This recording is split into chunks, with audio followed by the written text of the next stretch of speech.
We've always called it friendship, until one late night proved we both wanted more. Pineapple was our code, but neither of us wanted a break. The apartment was quiet, bathed in the soft, golden glow of a single table lamp.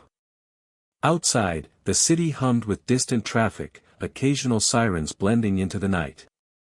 He had been here many times before, but tonight felt different, heavier with anticipation, lighter with a warmth he couldn't yet name. She sat cross-legged on the sofa, flipping through a book with effortless grace, her hair slightly tousled from the day. He watched her from the doorway for a moment, noticing how the light caught the subtle lines of her face, elegant, refined, alive. There was a confidence in her posture that made him both nervous and mesmerized, but beneath it, he sensed a quiet vulnerability, a softness she rarely let anyone see. "Don't just stand there," she said, her voice playful but low, a teasing lift at the end. "Come in. You look like you're waiting for an invitation." He smiled, stepping closer. The floorboards creaked softly beneath his feet, and he realized how aware he was of her presence. The faint scent of her perfume, a delicate mix of citrus and something floral, not overpowering, brushed against him as he moved past her. It made his chest tighten, a small but insistent reminder that this wasn't just friendship. They fell into conversation as easily as always, yet every word seemed to linger longer tonight. Her laughter, soft and genuine, brushed against him like a warm breeze.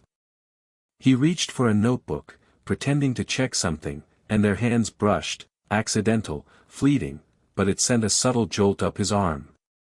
She looked at him, just for a moment, and he swore he saw something unsaid in her eyes, a recognition of the tension he was trying not to acknowledge. As she leaned back, stretching slightly, he noticed the curve of her neck, the way her fingers lingered on the book's edge. He wanted to ask a question, say something clever, but the words seemed to vanish. Instead, he let the silence hang, letting their shared presence do the talking. There was a magnetic pull in those quiet moments, in the way she occasionally tilted her head toward him, in the way their knees almost touched as he sank into the armchair across from her. The night stretched, slow and unhurried.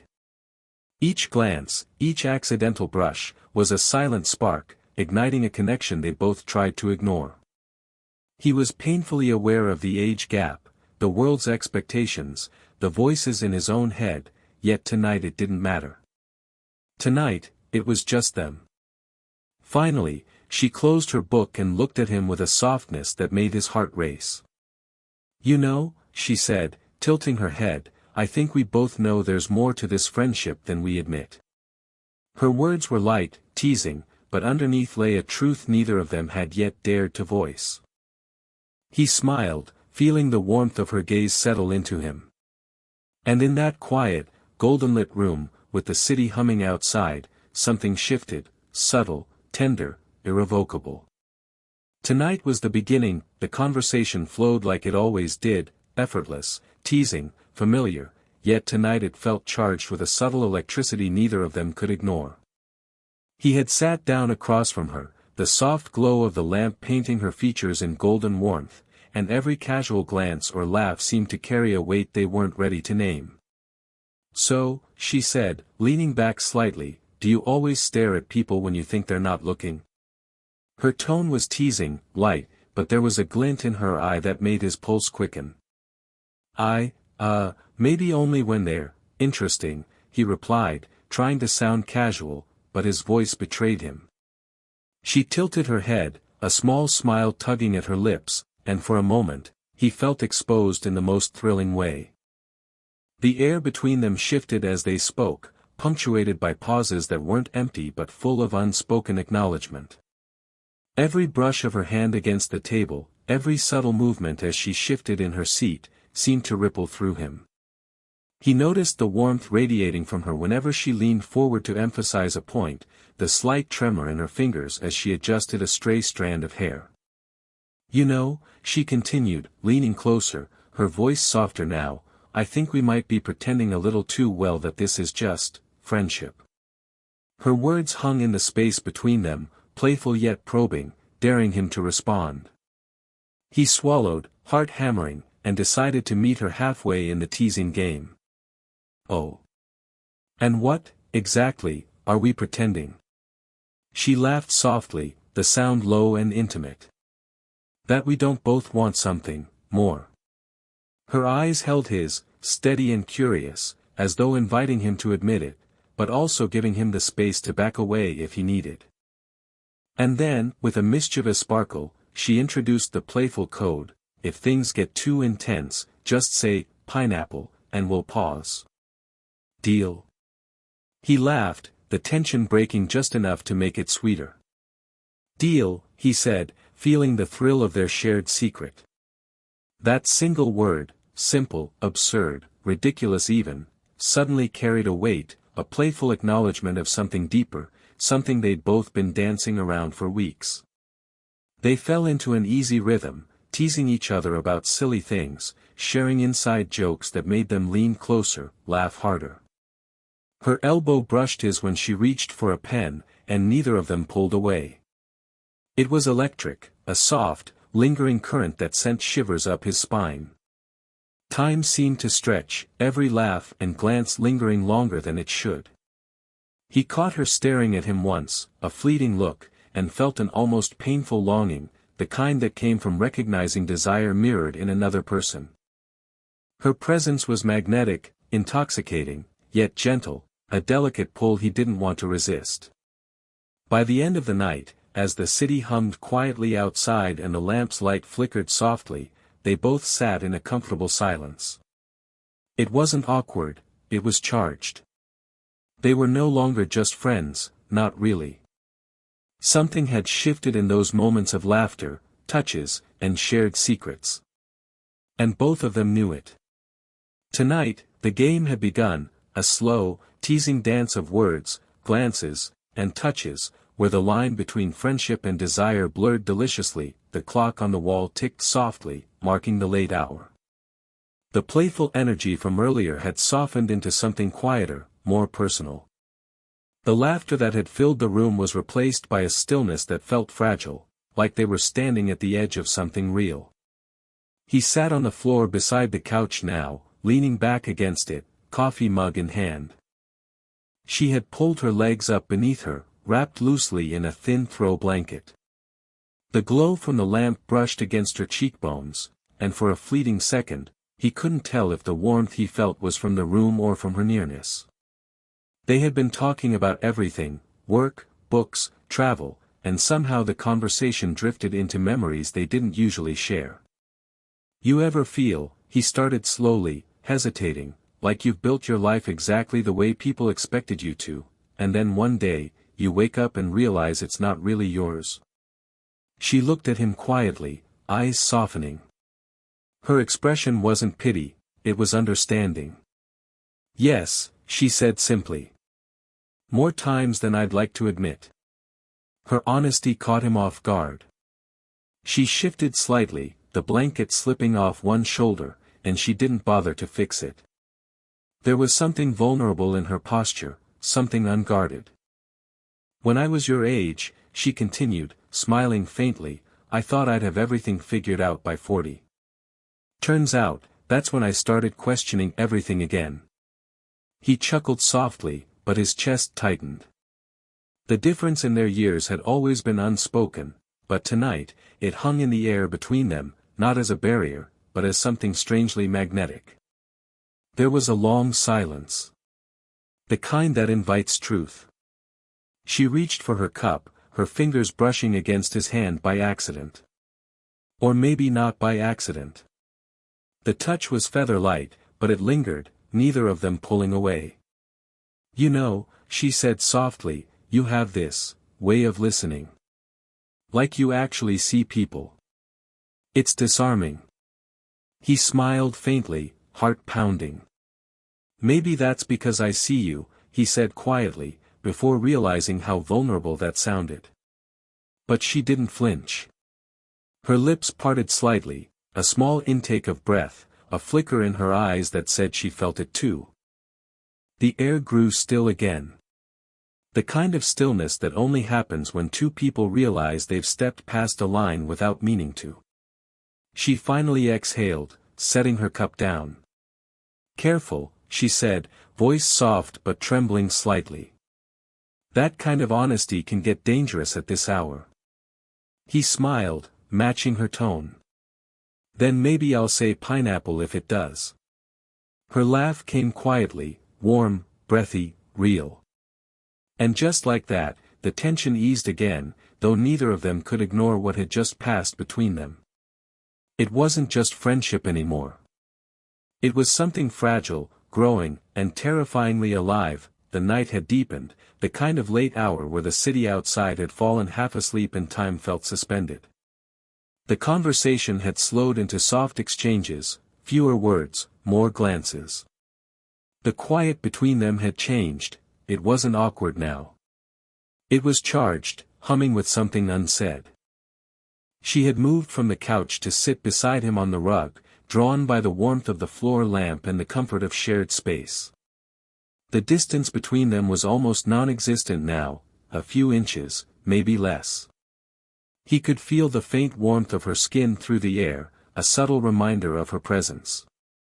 Her hair had fallen loose, the polished composure she usually carried replaced by something gentler, unguarded.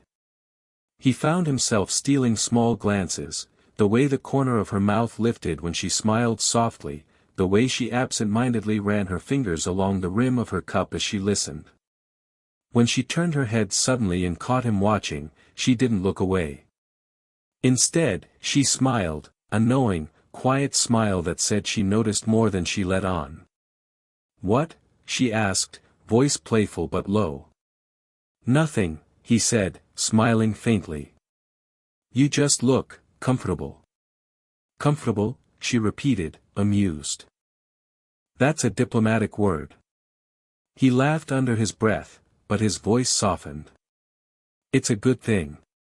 She tilted her head, studying him for a moment, a long, measured look that made his pulse jump. Then she reached out, her fingers brushing lightly against his collar. "It's crooked," she said, though it wasn't. Her hand lingered longer than necessary, fingertips grazing the skin near his neck. He froze, not out of discomfort, but because of how deliberate the moment felt. The warmth of her touch spread through him in a slow, dizzying wave.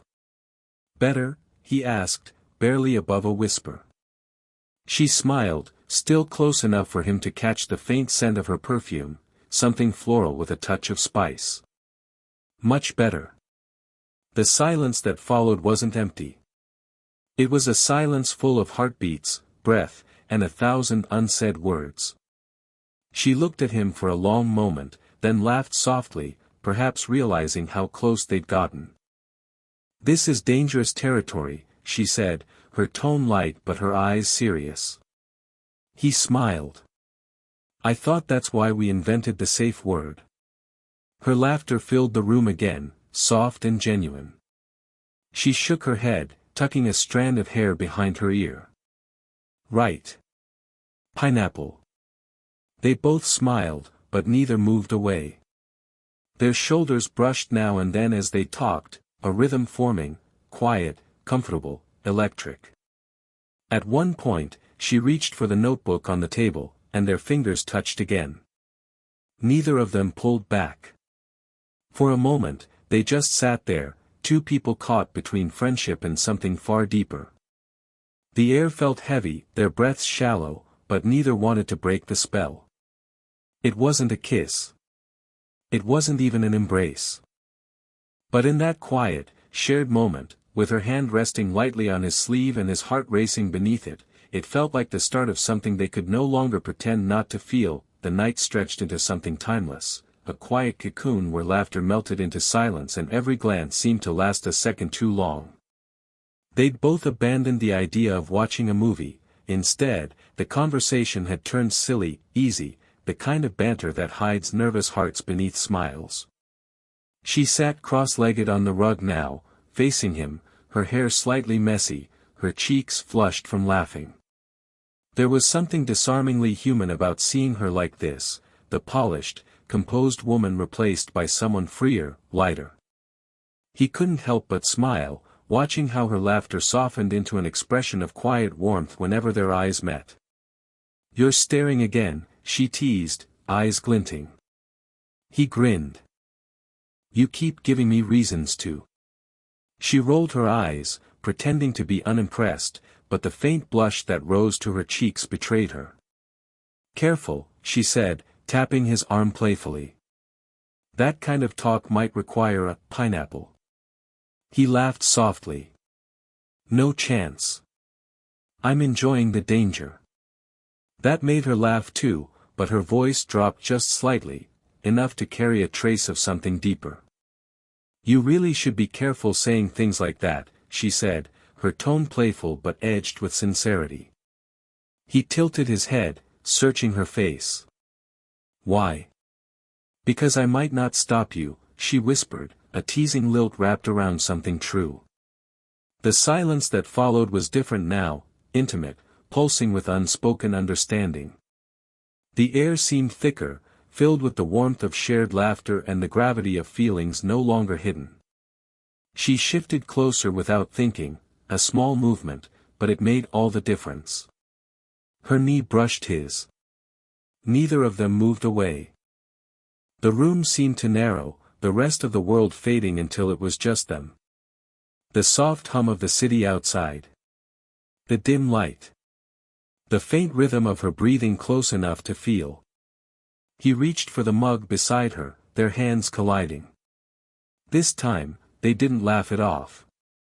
Her hand stayed on his for a moment, warm and still. She looked at him then, really looked, her expression open, searching. "You make it very hard to stay sensible," she murmured. He smiled faintly, voice low. "Maybe being sensible is overrated."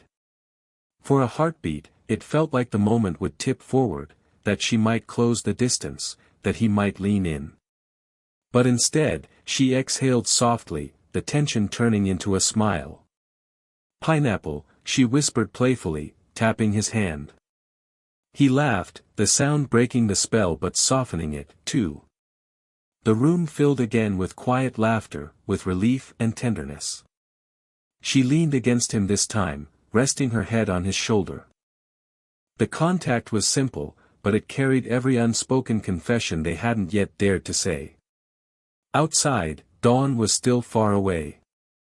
Inside, they sat in that fragile, golden moment, where restraint and longing held each other gently, knowing the night had already changed everything, the air in the room had changed. It wasn't laughter anymore, it was the quiet hum that follows when two people finally stop pretending. The kind of silence that asks questions without words. She was still leaning lightly against him, her head on his shoulder, the soft rhythm of her breath brushing against his neck. For a while, neither of them moved. The city outside murmured faintly, a low backdrop to the storm of thoughts running between them. When she finally spoke, her voice was quiet, steady, but trembling slightly underneath. "You know this isn't simple, right?" He swallowed, the weight of her words pressing into the space between them. "I know." She lifted her head, meeting his eyes. In that dim light, her expression was open, no pretense, no teasing. Just truth. "You're young," she said softly. "You have your whole life ahead of you. You don't need to get tangled up in someone like me." He held her gaze, refusing to look away. "Someone like you," he repeated gently. "You mean someone kind, brilliant, and real?" She exhaled, a tiny, helpless laugh escaping her, part amusement, part disbelief. "You don't know what it's like," she said. "People talk. They judge. And she stopped, looking away for a moment, her voice thick with something she couldn't quite name. "I've spent most of my life doing what's expected of me. I'm not sure I'm brave enough to want something that isn't." He was silent for a long moment. Then, softly, he reached out, his hand brushing against hers, slow, deliberate. "Maybe bravery isn't about not being scared," he said. "Maybe it's about wanting something enough that you stop caring who notices." Her fingers curled around his, just barely, as if testing the safety of the touch. "You make it sound so easy," she whispered. "It's not easy," he said, his voice low. "But I can't pretend anymore. I can't keep calling you my friend and act like that's all this is." Her eyes glistened slightly, not with tears, but with that unmistakable shimmer of emotion she tried for weeks to hide. She looked away, biting her lip, then laughed softly, a fragile sound. "You know," she said, "this is where you're supposed to say, pineapple." He smiled faintly. "I think we passed that word an hour ago." For a moment, she said nothing. Then she reached out, fingers brushing the side of his face, a slow, tender movement, her touch feather-light. He closed his eyes at the contact, the warmth of her skin grounding him. "I don't know where this goes," she whispered. "I just know that when I'm with you, everything feels alive again." He opened his eyes, meeting hers with quiet certainty. "Then let's just start there." The words hung between them, not a promise, not a confession, but something truer, permission to feel what they'd both been afraid to name. Outside, dawn had begun to brush faint light against the window. Inside, they sat still, close, connected, and finally unafraid of what it meant. The first hints of morning stretched through the blinds, painting the room in pale gold. The lamp still glowed softly in the corner, but its light was no longer needed. She sat quietly, her hands wrapped around a cooling mug, watching how the early sunlight touched his face. He looked calm, not uncertain, not hesitant anymore. Just there, with her. For a long time, neither of them spoke. The night's confessions lingered in the air like the fading echo of music, beautiful, fragile, and real. When she finally broke the silence, her voice was low, thoughtful. "You know," she said, smiling faintly, "we never planned for this." He looked at her, warmth flickering in his eyes.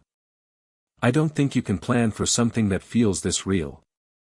She exhaled softly, leaning back against the couch. There was a trace of disbelief in her expression, as if she still couldn't quite accept that this was happening, that after all the hesitation, the world hadn't fallen apart. The simplicity of the moment, the quiet, the light, the closeness, felt like its own kind of peace. "I used to think love had an age," she murmured, her tone half to herself. "That it belonged to a certain time in life, when you're younger, freer, less cautious. But maybe, it just waits until you're ready to see it for what it is." He smiled softly. "Then I'm glad it waited for us." Her lips curved into a quiet laugh, and she shook her head, but the sound was warm. "You always know what to say." He reached out, fingers brushing lightly against hers on the couch cushion. This time, the touch wasn't uncertain, it was steady, deliberate. She turned her hand over, letting her fingers intertwine with his. The warmth that spread through that simple contact was all the confirmation they needed.